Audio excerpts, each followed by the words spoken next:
पाकिस्तान के पूर्व finance minister सरताज अजीज उनका आज निधन हो गया इस्लामाबाद में। आज उन्होंने आखिरी सांस ली। और ये जो नवाज़ शरीफ की गवर्नमेंट थी उसमें ये नेशनल सिक्योरिटी एडवाइज़र भी थे और फॉरेन अफेयर मिनिस्टर भी थे। ये पीएमएलएन पार्टी से जुड़े हुए थे। और इनके बारे में अगर बात की जाए तो ख़ास तौर में इनका जो संबंध है बहुत ही पुराना है पाकिस्तान के। जो पाकिस्तान जब बन रहा था, पाकिस्तान मूवमेंट में भी इन्होंने सम्मिलित हुए थे। तो बहुत ही ज़्यादा ये सीनियर पॉलिटिशियन थे। तो पाकिस्तान की जितनी पॉलिटिकल पार्टीज है सब ने इनको अपनी तरफ से श्रद्धांजलि दी है। अभी पाकिस्तान में एक खबर आई है कि नॉर्थ वजीरिस्तान का जो इलाका है वहाँ पर आज सेना ने कार्रवाई की है और 4 टेररिस्टों को मार गिराया है।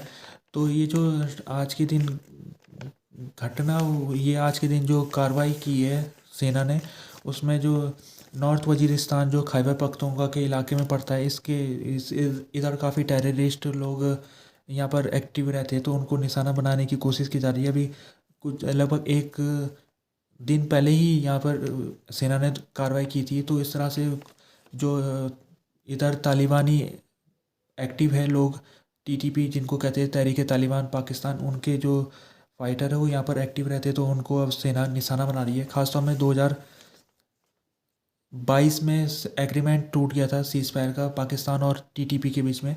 तब से जो टीटीपी है वो टेररिस्ट हमले करने लग गया था पाकिस्तान के अंदर। तो पाकिस्तान की जो सेना है अब ये टीटीपी के जो फाइटर जो बलूचिस्तान और खैबर पख्तूनख्वा में इस समय एक्टिव है, तो उनको निशाना बनाया जा रहा है सेना द्वारा। और सेना ने अभी 2 दिन पहले ही अफ़गानिस्तान की जो बॉर्डर है उसमें भी 3 तालिबानों को की हत्या कर दी थी, उनके ऊपर हमला कर दिया था। और तो अभी तक क्या है कि ये इस साल जो 2023 था पाकिस्तान के लिए बहुत ही ज़्यादा ये सिक्योरिटी के हिसाब से बहुत ही गंभीर साल था। और 2014 के बाद देखा जाए तो 2023 ही था जिसमें सबसे ज़्यादा सुसाइड बॉम्बिंग पाकिस्तान के अंदर देखने को मिली थी।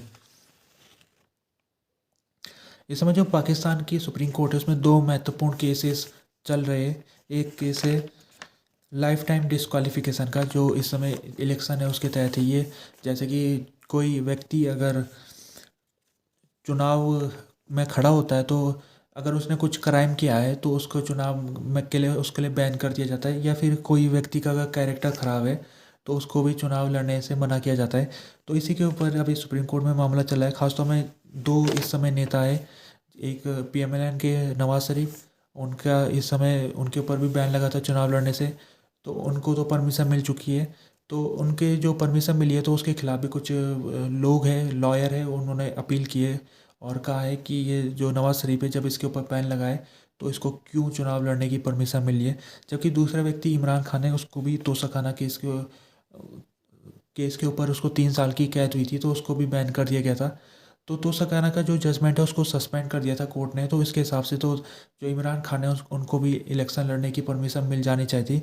लेकिन जो अभी तक आरओ है, रिटर्निंग ऑफिसर, जो लाहौर सीट से जहाँ से इमरान खान लड़े, तो वहाँ के आरओ ने अभी तक इमरान खान को परमिशन नहीं दी है चुनाव लड़ने की। तो इमरान खान की जो पार्टी है वो भी कोर्ट में जा रखी है। तो इस समय जो ये डिस्क्वालिफिकेशन का मामला है ये काफ़ी इस समय कन्फ्यूजन की स्थिति में है, क्योंकि जो अभी सुप्रीम कोर्ट ने कुछ साल पहले फैसला दिया था तो उसके तहत उसने कहा था कि कोई भी व्यक्ति अगर डिस्क्वालीफाई हो जाता है तो उसको लगातार मतलब वो परमानेंट डिस्क्वालीफाई होगा। जबकि जो अभी कुछ महीने पहले जो पाकिस्तान की नेशनल असेंबली है उसने एक कानून पास किया था जिसमें उसने कहा था कि अगर कोई व्यक्ति डिस्क्वालीफाई हो जाता है तो डिस्क्वालीफाई होने के बाद उसमें 5 साल तक वो चुनाव नहीं लड़ सकता है। उसके बाद वो 5 साल जब कंप्लीट हो जाएंगे तो चुनाव लड़ सकता है। तो जो पीएमएलएन पार्टी की सरकार थी जब ये जो बिल है उसको लाया गया, तो कोशिश थी उनकी कि नवाज शरीफ जिनको 2017 में कैद हो गई थी, तो 5 साल के हिसाब से 2022 उनका समाप्त हो रहा था बैन का समय, तो उसके बाद उनको चुनाव लड़ने की परमिशन मिल जानी चाहिए थी। और जैसे कि आरओ ने उनको परमिशन दे भी दी है। तो इसी को लेकर अभी कोर्ट में ये मामला चला है कि कोर्ट ने तो अपनी तरफ से फैसला में ये कहा था कि अनलिमिटेड, मतलब जब तक उसको परमानेंटली जो डिस्क्वालीफाई हो गया वो परमानेंटली उस चुनाव लड़ने में उसके ऊपर बैन लग जाएगा। लेकिन जो सरकार है उसने पार्लियामेंट में एक बिल है जिसमें उसने इस बैन की अवधि को 5 साल फिक्स कर दिया गया था। तो किसका फैसला सही है? क्या सुप्रीम कोर्ट का फैसला माना जाएगा कि जो गवर्नमेंट का बिल है उसका माना जाएगा? और साथ में दूसरा ये कैरेक्टर का जो यहाँ पर एक बहुत ही महत्वपूर्ण एक क्वेश्चन है, क्योंकि कोई भी व्यक्ति का अगर कैरेक्टर ठीक नहीं है तो वो चुनाव नहीं लड़ सकता है पाकिस्तान के कॉन्स्टिट्यूशन के हिसाब से। तो कौन तय करेगा किसी व्यक्ति का कैरेक्टर? तो ये भी एक सवाल है कि कोर्ट के सामने, इसको कोर्ट को अभी आने वाले दिन में कोर्ट इसमें फैसला सुनाएगा। साथ में तो दूसरा जजमेंट है, दूसरा जो केस है वो इनफोर्स डिसअपीयरेंसेस के बारे में। अभी पाकिस्तान में पिछले कुछ महीने में कई लोगों को किडनैप कर लिया गया था। तो कई हज़ारों की संख्या में इनकी संख्या। तो ये कुछ लोग जा रखे, लॉयर जा रखे हैं कोर्ट के पास और अपील कर रहे हैं कोर्ट से कि इन लोगों के बारे में पता लगाया जाए कि इनको कहाँ गिरफ्तार किया गया है और कहाँ पर इनको किडनैप करके रखा गया है। और अभी पीटीआई पार्टी के कई लीडर को भी इस तरह से किडनैप करा गया था।